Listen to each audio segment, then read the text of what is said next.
Assalamualaikum warahmatullahi wabarakatuh. Pada kesempatan malam hari ini ada yang terbarukan terkait dengan panduan substansi dan teknis pengelolaan kinerja guru.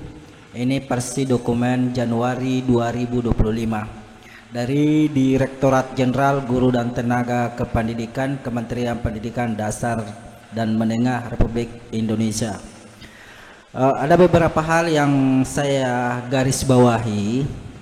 Kalau dulunya bahwa pengelolaan kinerja guru itu butuh waktu yang lama dan terkadang juga merepotkan para bapak ibu guru dan kepala sekolah.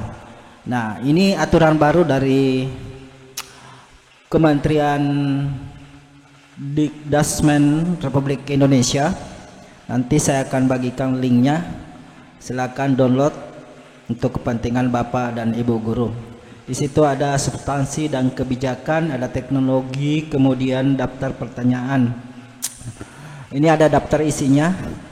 Ini transformasi pengelolaan kinerja ASN sebagai bagian dari transformasi pengelolaan ASN. Kemenpan RB melakukan transformasi pengelolaan kinerja yang diatur melalui Permen Pan RB nomor 6 tahun 2022 tentang pengelolaan kinerja pegawai aparatur sipil negara dan Permen Pan RB nomor 1 tahun 2023 tentang jabatan fungsional.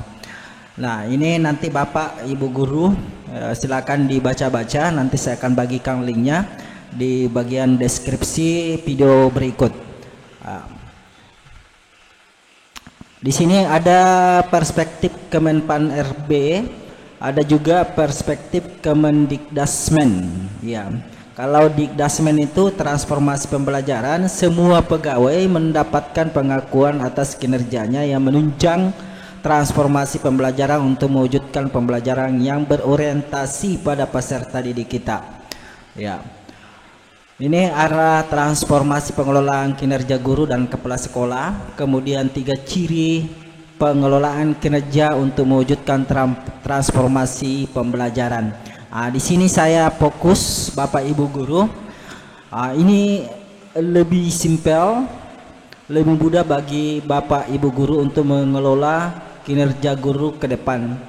Yang pertama mudah, yang kedua bermakna, yang ketiga bermutu untuk semua.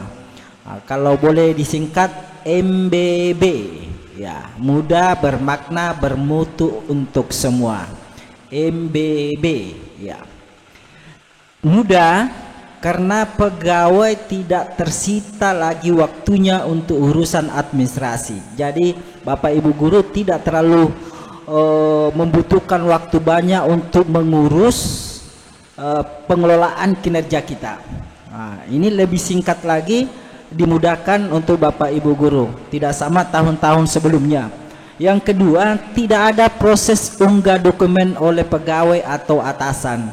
Kalau dulu kita selalu mengunggah beberapa dokumen yang dianggap penting dan itu merepotkan, apalagi teman-teman yang di perbatasan atau tinggal di desa-desa terpencil yang jauh daripada jaringan. Ini lagi tidak ada proses unggah dokumen oleh pegawai atau atasan, tidak ada lagi unggah-unggahan, ya. Itu terkait dengan memudahkan kawan guru-guru yang ada di seluruh pelosok, ya. Kemudian selain dengan itu juga bermakna, ya.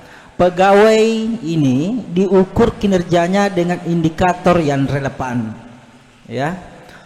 Kedua, atasan dan Pemda dapat menyusun prioritas indikator sesuai kondisi sekolah dan daerah, ya.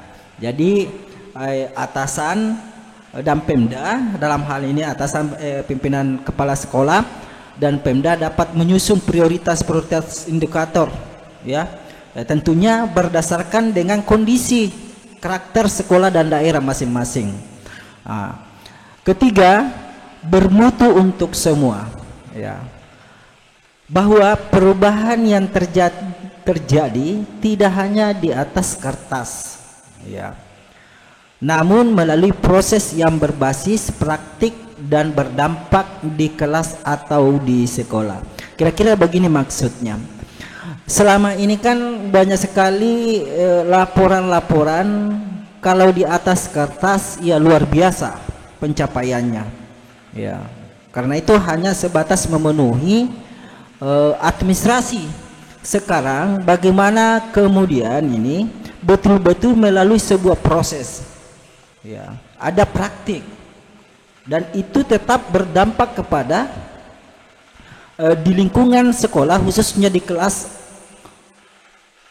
yang tujuannya bagaimana kemudian proses yang berbasis praktik ini betul-betul bertujuan kepada peserta didik kita. Itu terkait dengan 3 hal tadi, MBB, 3 ciri pengelolaan kinerja untuk mewujudkan transformasi pembelajaran. Saya ingin hanya mengangkat ini karena kenapa? Biasanya kalau kita mencari sesuatu, kita cari yang ini yang agak gampang. Seperti ini yang saya. Jadi perlu kita maknai bahwa ada 3: mudah, bermakna, bermutu untuk semua dalam hal pengelolaan kinerja untuk mewujudkan transformasi pembelajaran. Ya, saya kira seperti itu videonya. Nanti akan kami kirimkan linknya. Ya, di sini Bapak Ibu guru bisa mempelajarinya lebih lanjut. Ya, di sini termasuk mekanisme pengelolaan kinerja guru. Ini ada aktor dan pengelolaan kinerja guru, ada pegawai, dalam hal ini guru, pejabat, penilai kinerja. Ya, di sini ya nanti kami akan kirimkan linknya. Ya, saya kira seperti itu teman-teman semua terkait dengan pengelolaan kinerja bagi teman-teman guru yang ada di Satuan Republik Indonesia.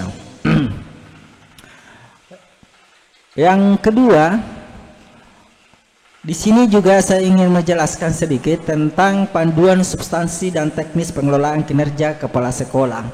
Ya, ini juga kalau tadi itu kepala teman-teman guru, ini kalau pengelolaan kepala sekolah. Ya. Ya. Ini ada peta informasi pengelolaan kinerja kepala sekolah yang juga Bapak Ibu guru bisa dapatkan di bagian deskripsi video ini. Ya. Ada substansi dan kebijakan teknologi, kemudian ada daftar pertanyaan. Ya. Di sini ada pendahuluan. Pendahuluan itu mencakup perancangan dan alur transformasi. Ada landasan regulasi. Kemudian mekanisme pengelolaan kinerja kepala sekolah, ada aktor dan peran, mekanisme dan proses. Ya. Variabel pengelolaan kinerja kepala sekolah ada 4. Yang pertama praktik kinerja, perilaku kerja, pengembangan kompetensi, dan dokumen akuntabilitas. Sementara yang keempat, tahapan pengelolaan kinerja kepala sekolah juga ada 4 poin. Yang pertama pemutakhiran data, ada perencanaan, ada pelaksanaan, dan ada penilaian. Ya, nanti Bapak Ibu baca ini. Ya, pendekatannya, tujuannya, metode, umpan balik. Ya, ini juga. Kalau tadi MBB, sekarang 3M. Ya, merdeka dari beban administrasi. Ya, merdeka memilih indikator yang relevan. Merdeka untuk kinerja yang berdampak. Ya. Nah, kalau dulu administrasi memang luar biasa, ya. Sekarang di sini merdeka dari beban administrasi. Ya. Pegawai tidak tersita waktunya untuk urusan administrasi. Ya. Jadi tidak ada lagi teman-teman hanya persoalan administrasi sehingga waktu untuk peserta didik itu kurang. Ya. Jadi aturan baru ini tidak ada lagi tersita waktunya untuk urusan administrasi. Yang kedua, merdeka dari beban administrasi, lebih sedikit dokumen yang harus disiapkan dan direview oleh atasan dan Pemda. Ya, kalau dulu luar biasa. Sekarang ini disiapkan dan direview oleh atasan, hanya sedikit dokumen nantinya. Ya, mudah-mudahan ini dapat terrealisasi dan kemerdekaan dari beban administrasi juga dirasakan oleh Bapak Ibu guru, terutama Bapak kepala sekolah. Ya, jadi kepala sekolah nanti ini tidak ada lagi tidak tersita waktunya yang lebih banyak untuk mengurus administrasi. Kemudian lebih sedikit dokumen yang harus kita siapkan dan direview oleh atasan serta Pemda. Itu tadi merdeka dari beban administrasi. Yang kedua, merdeka memilih indikator yang relevan. Nah, ini pegawai diukur kinerjanya dengan indikator yang relevan. Ya, ada indikator kebebasan teman-teman untuk bagaimana kemudian memilih indikator-indikator yang relevan. Ya. Kedua, atasan dan Pemda dapat menyusun prioritas indikator sesuai dengan kondisi sekolah dan daerah. Ya. Hampir sama dengan tadi untuk kinerja Bapak Ibu guru. Kemudian merdeka untuk kinerja yang berdampak. Ya. Tentunya bahwa perubahan yang terjadi tidak hanya di atas kertas, namun melalui proses yang berbasis praktik di kelas atau satuan pendidikan.